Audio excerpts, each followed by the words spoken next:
Hello दोस्तों, मैं हूं आपकी दोस्त कृष्णा लोहान और आज का आपका स्वागत करती हूं। आपकी खुद की डिमांड है कि मैं आपके लिए एक नई वीडियो लेके आऊं। आप मुझे कमेंट बॉक्स में बताते रहिए कि आपको किसी भी कंटेंट या क्वेश्चन में कोई प्रॉब्लम आ रही है तो उससे रिलेटेड मैं वीडियो यहाँ पे आपके लिए जरूर बनाऊंगी। और उस वीडियो में क्या है कि मैं आसान से आसान लैंग्वेज में बहुत ही अच्छे तरीके जो कि फुल्ली एक जो डेवलप्ड आंसर होता है वो भी मैं यहाँ पे आपके लिए लेके आऊँ।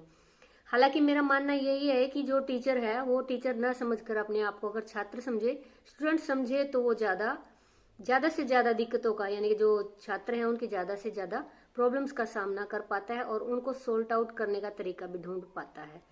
तो मैं यहाँ पे अपने आप को आपके जैसा ही एक छात्र समझती हूँ और जितनी आपकी प्रॉब्लम्स है कोशिश करती हूँ कि उनको अपने ऊपर लेकर मैं उनको और अच्छे तरीके से, बेहतर तरीके से आपके आगे रिप्रेजेंट करूँ।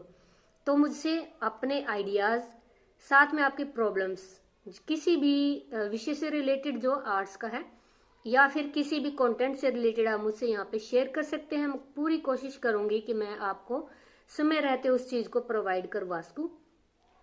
आज की वीडियो आपके डिमांड पर बनाई जा रही है काव्य के भेद, यानी कि काव्य के स्वरूप, और उसका मैं पूरा या परिभाषा करवा चुकी हूँ, जो कि मोस्ट इम्पोर्टेंट क्वेश्चन आता ही आता है। तो इसके अगर भेद आपको चाहिए तो मैं उसके ऊपर मैंने भेद से वीडियो बनाई है, बहुत ही अच्छे तरीके से बनाई है। सब चीजों को अलग अलग यहाँ पे डिफाइन किया है। चलिए चलते हैं वीडियो में और देखते हैं और समझते हैं।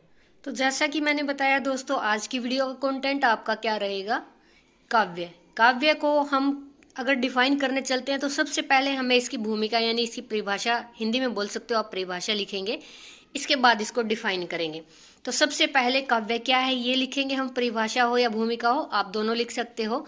तो काव्य वह रचना है जिसमें मन, यानी हमारा जो मन है, किसी रस या मनोवेग से पूर्ण हो, यानी कि किसी न किसी रस से भरा हुआ हो। यानी कोई चीज अगर हम सुनकर आनंदमय होते हैं तो वह क्या कहलाता है? रस कहलाता है या हमारी मनोदशा, मनोवेग कहलाता है। तो काव्य वही है जिसके द्वारा हमारा मन जो है किसी भी चीज को सुनकर या बोलकर उसका आनंद उठाता है, उसका रस जो है रसावदन करता है, तो इसको हम काव्य कहते हैं। अर्थात इसको दूसरी अगर हम चाहें तो शुद्ध अर्थ में लिखना चाहें तो यहाँ पर लिख सकते हैं जिसमें, यानी जिस काव्य में चुने हुए शब्दों के द्वारा कल्पना और मनोवेगों का प्रभाव डाला जाता है। यानी कि रस क्या है, सॉरी, काव्य क्या है कि अगर मान लीजिए आप कोई भी पोइम लिखने जा रहे हो और उस पोइम में आपने अलंकार और रसों का प्रयोग न करके उसको सीधा डायरेक्ट पेश कर दिया है, यानी कि कोई उसमें लहजा, टोन या किसी तरह का उसमें आनंद आपको अगर नहीं दिखाई देता है तो वो काव्य नहीं कहलाता है। काव्य में मेन चीज क्या ही देखने को मिलती है, यानी कि कोई पोइम है, अगर आप उसमें लहजा, टोन, जो राइमिंग स्कीम होती है जैसे हिंदी में, तो उसको आप अगर ना डालें तो वो बिल्कुल भी काव्य नहीं कहलाता है। तो इसमें यही चीजें, चुने हुए शब्द, यानी कि चुने हुए शब्द कैसे होते हैं? जो बहुत ही बेहतरीन होते हैं, जिनमें आप अलंकार और रसों का प्रयोग करके उनको और सुंदर बनाते हैं। उनका जो सुनने में ही ऐसे लगता है जैसे किसी ने बहुत ही सोच समझकर अच्छे शब्दों का प्रयोग किया है, हमारे मन की भावना को प्रकट किया है। लगता है ना कि जैसे कहते हैं तूने तो मेरे मन की बात बोल दी। तो इस तरह से जो भी शब्दों का चुनाव होता है वो हमारे मन के स्वरूप के अनुसार होता है, यानी हमारे मनोवेगों के अनुसार होता है, और हमारी कल्पना उससे उड़ान भरती है उस काव्य से। तो यहाँ पे आप लिख सकते हो जिसमें चुने हुए शब्दों के द्वारा कल्पना और मनोवेगों का प्रभाव डाला जाता है, यानी जिसमें फीलिंग्स डाली जाती हैं काव्य में। तो अब यहाँ पे हम बात करते हैं काव्य के भेद। काव्य के भेद जो है यहाँ पे दो तरह के होते हैं, स्वरूप के आधार पर और शैली के आधार पर। सबसे पहले हम यहाँ पे काव्य के जो भेद हैं वो स्वरूप के आधार पर करने जा रहे हैं। आप फॉर्मेट कोई भी यूज कीजिए, लेकिन अपने आंसर शीट में आंसर को बहुत ही सुंदर दिखाइए। जैसे कि अलग अलग तो कलर्स के यूज होते हैं, और जैसे इसको आप कोई भी इसके लिए डायग्राम यूज कर सकते हो, फूल पत्ती बना के। यहाँ पे एक ये जैसे श्रव्य काव्य और दृश्य काव्य हो गया, ये आपका पौधा है। किसी भी तरह से आप इसको डिफाइन कर सकते हैं, सुंदर बनाना होता है बस। स्वरूप के आधार पर काव्य दो प्रकार का होता है। पहला होता है श्रव्य काव्य, नाम से पता लग रहा होगा आपको। दूसरा होता है दृश्य काव्य, यानी देखने वाला, और ये सुनने वाला। अब सुना भी दो तरीके से जा सकता है, जैसे कि मैं यहाँ बोल रही हूँ और मैं सुन भी रही हूँ। और दृश्य काव्य आपको पता है, जो सिर्फ देखकर ही जिसका रस उठाया जा सकता है। ठीक है, अब यहाँ पे देखिए, जो श्रव्य काव्य है हमें उसको डेफिनेशन देनी है। जिस काव्य का आनंद दूसरे से सुनकर या स्वयं बोलकर पढ़ने से प्राप्त हो, यानी जैसे कि मैं पढ़ रही हूँ या आप सुन रहे हो, दो तरीके हैं यहाँ पे, यानी मैं अगर सुन रही हूँ तो बोल भी रही हूँ, आप सिर्फ क्या कर रहे हैं, सुन रहे हैं। तो श्रव्य काव्य का यही रोल होता है, जिस काव्य का आनंद दूसरे से सुनकर यानी कि मुझसे सुनकर आप आनंद ले रहे हैं और स्वयं बोलकर पढ़कर से उससे प्राप्त हो, जैसे कि मैं पढ़ रही हूँ। तो इसमें आप ऐसे काव्य कौन से बताएंगे, यहाँ पे रामायण बताएंगे और महाभारत बताएंगे। तो दो काव्य ऐसे हुए हैं जो खुद भी पढ़कर मजा आता है और दूसरे से सुनकर भी मजा आता है। अब दोस्तों श्रव्य काव्य के बारे में अगर हम बात करें तो श्रव्य काव्य भी है जो दो तरह का होता है, यानी कि इसके भी दो भेद होते हैं, महाकाव्य और खंड काव्य। आपने सुना भी होगा। महाकाव्य और खंड काव्य को भी हम डिफाइन करेंगे। बहुत ही आसान क्वेश्चन है।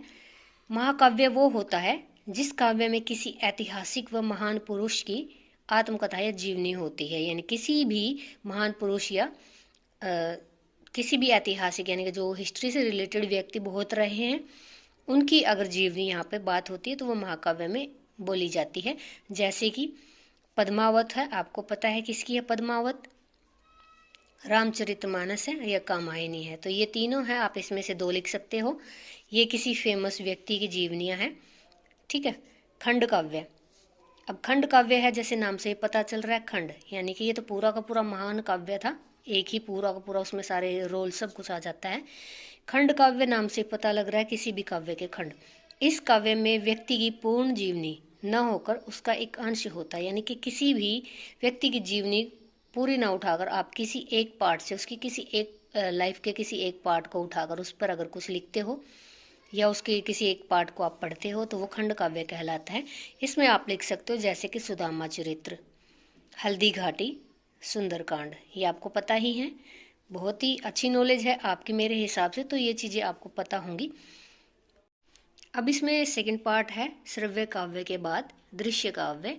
नाम से पता लग रहा है जिस काव्य का आनंद अभिनय को देखकर यानी एक्टिंग को देखकर या फिर पात्रों यानी जो कैरेक्टर्स होते हैं, किसमें कैरेक्टर्स किसमें होते हैं, नाटकों में होते हैं, फिल्मों में होते हैं। कैरेक्टर से कथोपकथन यानी जो वो जो डायलॉग सुनकर उनसे आप रस का आनंद उठाते हैं, यानी जो फिल्मी एक्शन फिल्म में जो डायलॉग बोलते हैं तो उनको अगर आप सुनकर या फिल्मों को देखकर उनकी एक्टिंग को देखकर आप आनंद उठाते हो उस काव्य का, तो वो क्या होता है, दृश्य काव्य होता है। अब यहाँ पे इसका एग्जाम्पल आप देख सकते हो। नाटक जितने भी, अपने फेवरेट नाटक का नाम ना डाल देना इसमें। चलचित्र फिल्म होती है, तो ये आप किस में काउंट करेंगे, दृश्य काव्य में। अब यहाँ पे दूसरा अगर काव्य का हम स्वरूप या शैली बताएं तो उसके अनुसार काव्य के भेद क्या होंगे। शैली के अनुसार काव्य के भेद जो हैं तीन तरह के होते हैं, पद्य काव्य, गद्य काव्य और चंपू काव्य। तो इसमें आप इनको भी डिफाइन कर दीजिएगा। अगर क्वेश्चन पूरी तरीके से आता है कि शैली के आधार पर काव्य के भेद बताएं तो आप ये लिखिएगा। छोटा ही क्वेश्चन है ये, आपका शॉर्ट में आएगा। अगर आपसे पूछा जाता है कि स्वरूप के आधार पर काव्य के भेद बताइए तो आप उसको जो ऊपर वाला पार्ट मैंने करवाया है वो लिख सकते हो। अगर सिर्फ भेद लिखे जाएं तो उसमें दोनों बता सकते हो। क्वेश्चन ज़्यादा लंबा नहीं है और बिल्कुल इजी लैंग्वेज में मैंने लिखा हुआ है। पद्य काव्य जो होता है वो पोइट्री में ज़्यादा आता है। पद्य काव्य बोलते ही उसको पोइट्री को बोलते हैं, जो कि आपके इंग्लिश में भी होती है, हिंदी में भी होती है। इस काव्य में कथा का वर्णन, किसी भी कथा का वर्णन काव्य में किया जाता है, यानी पोइट्री में इसको डिफाइन किया जाता है, जैसे कि गीतांजलि।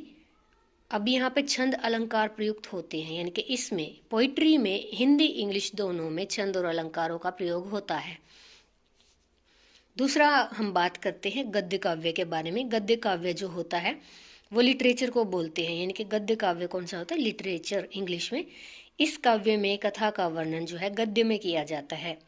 गद्य मीन्स क्या होते हैं, एक तरफ से जो लेसन्स होते हैं आपके, छंद अलंकार का प्रयोग इसमें नहीं किया जाता है। इसमें कोई सुंदरता का बखान नहीं होता है। यह सिर्फ जो है उसकी किसी भी व्यक्ति के बारे में जो अगर लिखा जा रहा है तो डायरेक्टली उसको कंटिन्यूअस लिखा जाता है, जैसे कि कामायनी है, जयशंकर प्रसाद की कामायनी। ओके, अब इसमें जो थर्ड पार्ट है चंपू काव्य किसको कहते हैं। चंपू काव्य वो होता है ऐसे जैसे कि होता है ऐसे जो स्पीचेस लिखी जाती हैं, बड़े बड़े जो नेता हैं या जो स्पीचेस वगैरह देते हैं, बीच में कुछ डायलॉग मारते हैं, कुछ दोहा बोलते हैं, तो वो काव्य का रूप लेते हैं। और जो उनकी स्पीच होती है वो गद्य का रूप लेती है, यानी चंपू काव्य जो है ऐसे का रूप होता है, स्पीच का रूप होता है।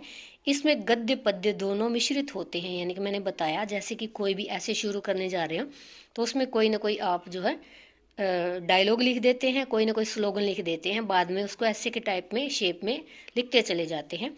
जैसे कि क्या है, यशोधरा। तो यहाँ पे मैंने आपको काव्य के दोनों तरीके से भेद बता दिए हैं। बहुत ही अच्छे तरीके से मैंने कोशिश की डिफाइन करने की। आप मुझसे भी ज़्यादा अच्छा लिखेंगे, मैं पूरी उम्मीद करती हूँ आप बहुत ही अच्छे मार्क्स यहाँ पे लेंगे। अगर फिर भी आपको किसी भी कंटेंट से रिलेटेड वीडियो चाहिए तो आप प्लीज़ कमेंट करें। मैं कोशिश करूँगी कि आपके जो प्रॉब्लम्स हैं उनको जल्दी से जल्दी सॉर्ट आउट करूँ और ईजी वे में लेके आऊँ।